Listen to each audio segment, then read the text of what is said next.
Pero pag binentahan kita ng BMW ngayon, halagang 4,000, bibilin mo, ma'am? Yes, lalo ko lang ang pera. Yan ako, no? Ang Pilipino ganyan. Ito, pinapakita ko sa resulta mo after 2 years. Gawin mo na. O kasi baka naman huli na lahat. Bakit? Ang dami na namin nagiging member o kailan ka pa magsasali? Kailan ka pa magsasama? Bakit, ma'am? Ang pangarap namin napakataas. Sabayan mo na. Isa lang ang tinatanggal namin dito sa katawan namin. Yung letter P. Alam mo ba yung P sa katawan? Leglas. Pride! Bakit ba yung pride? Madaming ganyan. Yan lang po yung isang-isang binaba ko sa katawan ko. Bakit ba? Ang pride, di ka pakainin na tama? Yes. Ang pride na bulayan, malasong ka. Ako ha? Yes. Bakit ako sasali sa bata? Teacher ako. Diba? Bata, ba't ako sasali? Manager ko sa bangko. 50,000 naman. Bata, ba't ako sasali? Abogado ko. May kaso ba tayo dito? Wala, tara. Di ba? Bata, sasali ako. Doon ako sasali sa'yo. Doktor ako. May nagpapauta ka ba dito? Diba?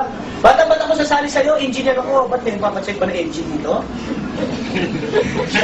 No, joke yun. Engineer. Ako mo, ito ha. Lahat kami, kaya kami sumali kasi may dahilan. Gusto mo malaman ko ng dahilan namin?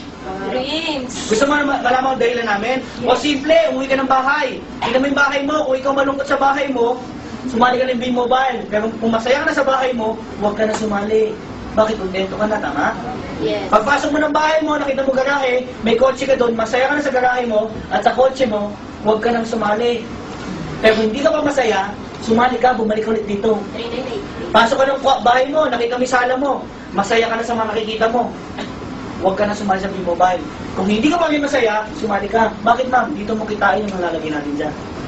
Pasok ka sa kwarto ng anak mo, ma'am. Tingnan mo anak mo.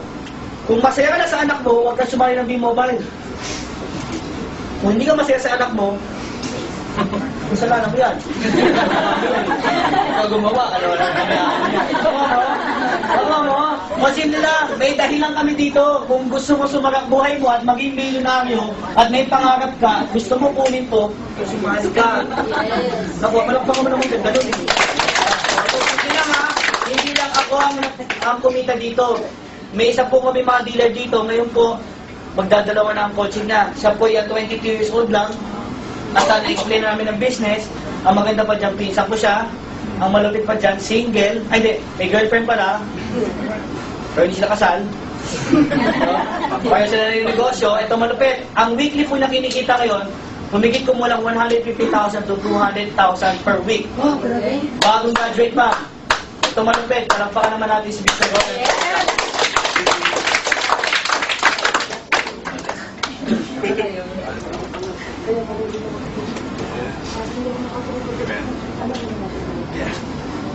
Good evening. Good morning. Good morning. Good evening nga po. Good evening. Good morning. Good morning. Good morning. Okay. I am Anton Azania po. Basically, I'm bagong graduate lang po. 23 years old technically. Hindi po 22. 22 po nung sumali ako sa business. Pero right now, I'm doing the business for good na.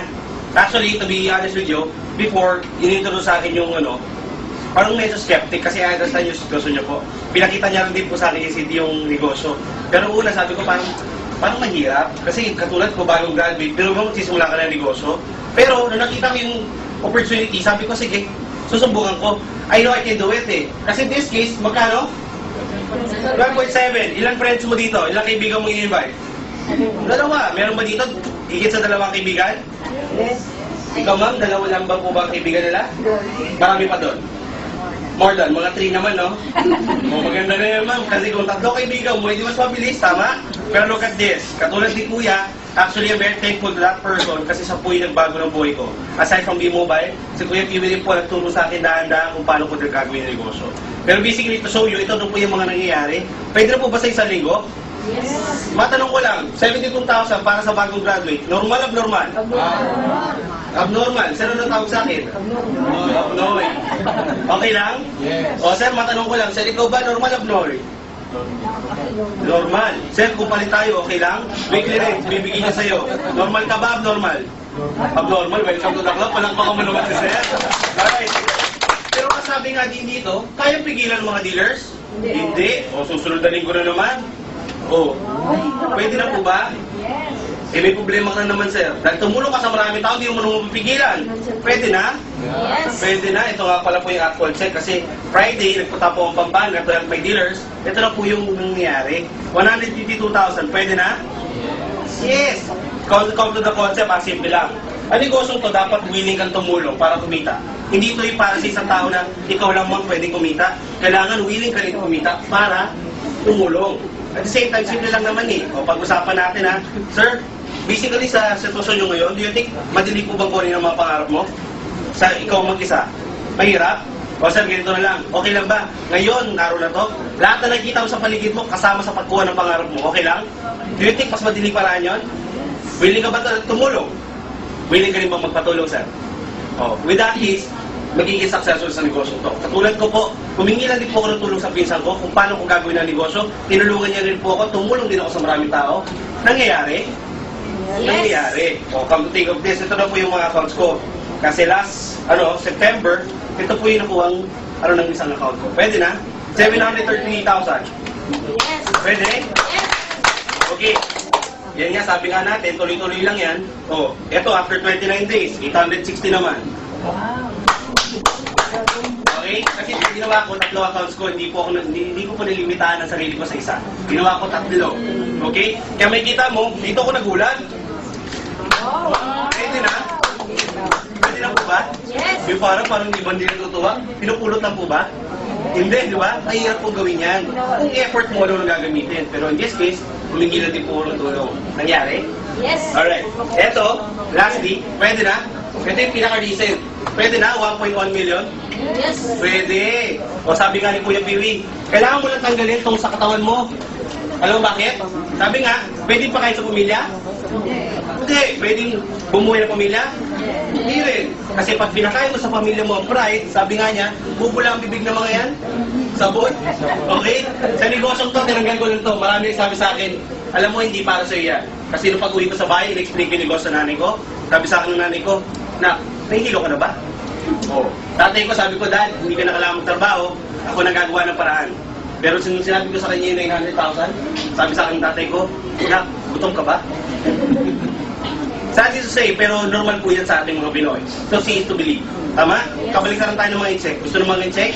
Subok muna bago resulta. Ang Pinoy, nagpapakawais, gusto, resulta muna bago subok. Kaya tinan mo sa Pilipinas, sino mas mayaman? Pinoy in-check. Yes. Sa Chinese, kasi they want to try first. Kasi kung sakali mo mag-fail sila, at least they know how to do it. Again, kung paano tama na. Sa Pinoy, hindi. Hindi pa niya nasusubukan, ang dami niya kagad sinasabi. Tama? Tanong, nag-buy ka na ba ng training ni Kasi katulad ko, ginawan ko lang din ng paraan.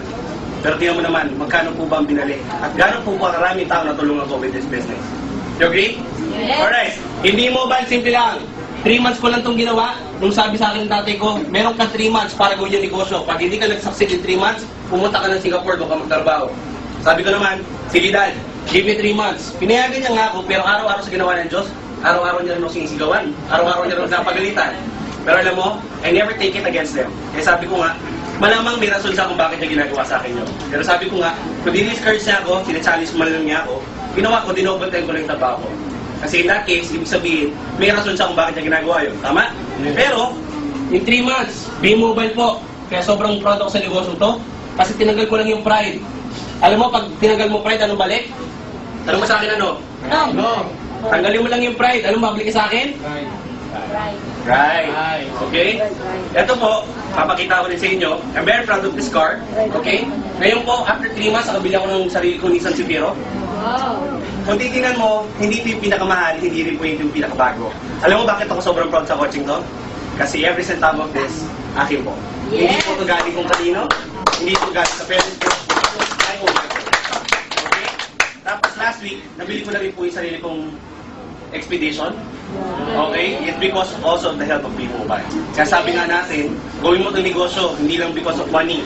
Do the business dahil alam mo, nakita mo sa negosyo to, may pangarap kang pwede mo kunin. Klaro? Yes. Okay. First Kuya Piwi, yan natin. Ay, thank you ma'am. Yep.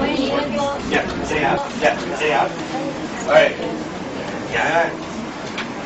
Yan guys. Before I end my presentation, basically, may ano lang kami dito. Bago positive vibes ha, siyempre nakita natin yung negosyo. Can I request one thing lang? Yes. Pwede? Yes. Pag sumigaw ko mamaya ng payaman, sigaw tayong lahat ng